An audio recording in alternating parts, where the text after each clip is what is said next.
While he first appeared in Ant-Man and the Wasp, WandaVision has officially made Jimmy Woo a major part of the MCU. This is his history in the comics, from his 1950s origins to his time leading the Agents of S.H.I.E.L.D.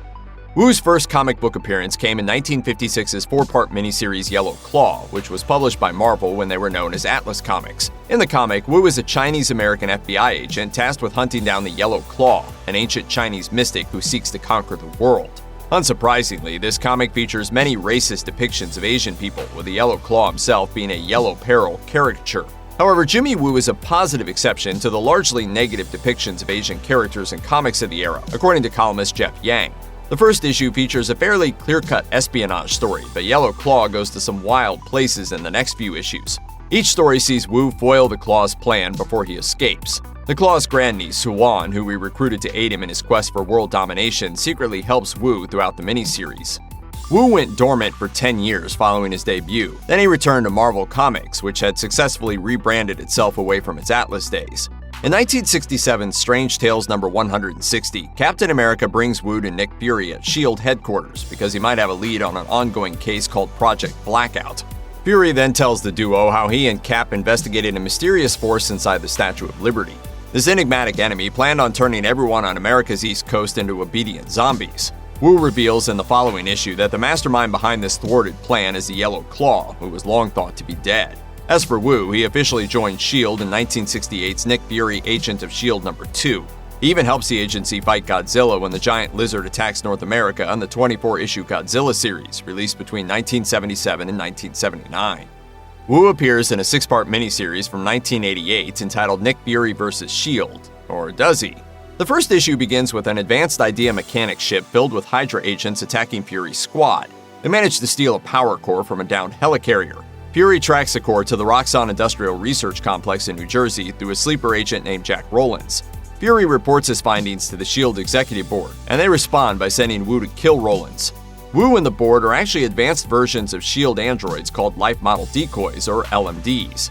As the S.H.I.E.L.D. satellite explodes near the end of the miniseries, the Woo LMD decides to stay behind and die like a human.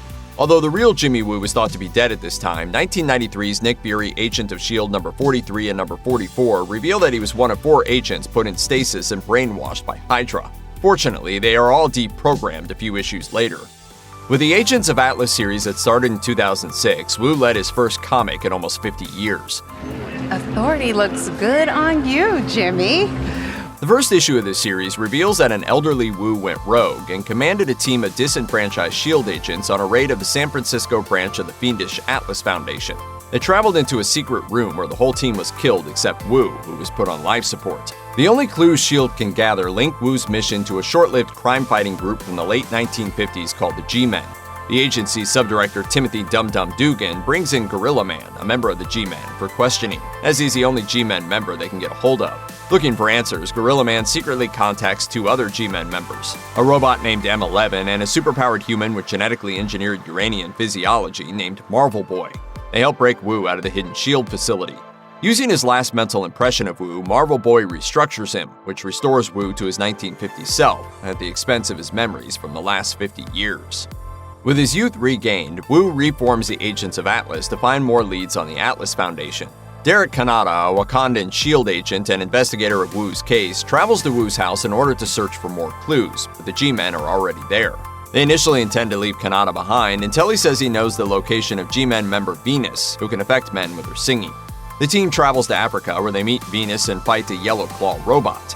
They later travel to Antarctica to find Namora, cousin of the Atlantean King Namor, who initially refused to join the G-Men and was long thought to be dead. Fortunately, she's very much alive and joins the team this time after M11 unfreezes her from her icy coffin.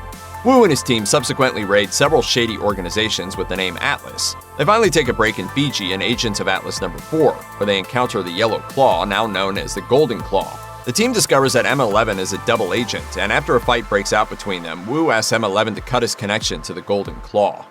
The final issue of the 2006 Agents of Atlas series offers a major reveal for Jimmy Woo.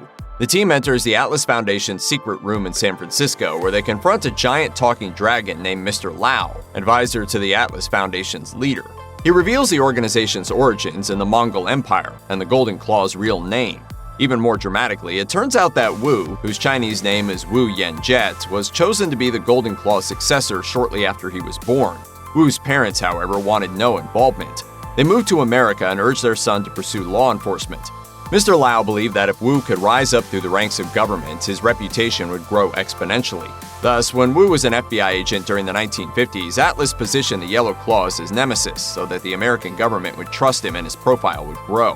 After learning the truth about who he really is, Wu finally takes his place as the CEO of the Atlas Foundation. The Golden Claw then enters Mr. Lau's mouth, sacrificing himself so that the rest of the organization will not question Wu's rule. With Kanata concealing the team's continued existence to S.H.I.E.L.D., Wu and the agents of Atlas enter a strange new future. In issues number 8 through 11 of the 2009 Agents of Atlas series, Wu decides to search for his long-lost love, Suwan.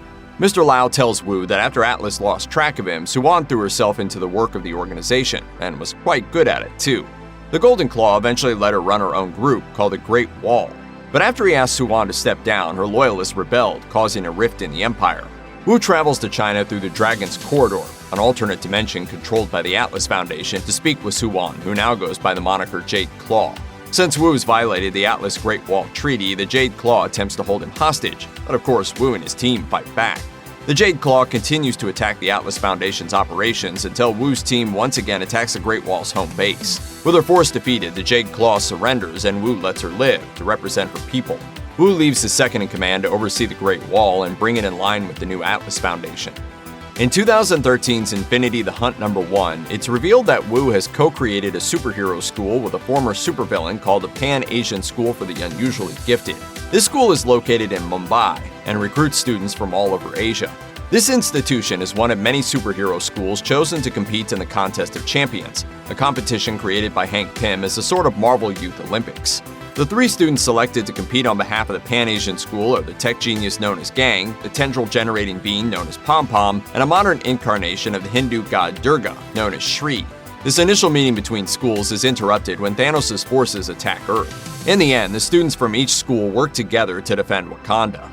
Issues number 15 through 18 of 2016's The Totally Awesome Hulk see Wu team up with a variety of other Asian superheroes. Here, the head of Atlas appears alongside Amadeus Cho's Hulk, Shang-Chi, Miss Marvel, Silk, and S.H.I.E.L.D. agent Jack O at a charity event in Manhattan to raise awareness for Asian American bone marrow donation. They then hang out in Koreatown and quickly become friends. Unfortunately, the group's evening is interrupted when the extraterrestrial Imperial Guard of the planet Sector 7 arrive in New York. Although these heroes initially beat the alien invaders, they and the nearby civilians are transported across the universe to Sector 7. The team officially becomes the Protectors in order to keep the civilians safe from alien threats until Alpha Flight arrives to pick them up. The Protectors eventually fuse with another superhero team. During 2019's War of the Realms event, Wu invites the Protectors to become the new Agents of Atlas, along with a few other heroes. While the team has grown and changed over time, Wu's role as a heroic, intelligent leader has remained consistent. Check out one of our newest videos right here. Plus, even more Looper videos about your favorite comic book heroes and villains are coming soon. Subscribe to our YouTube channel and hit the bell so you don't miss a single one.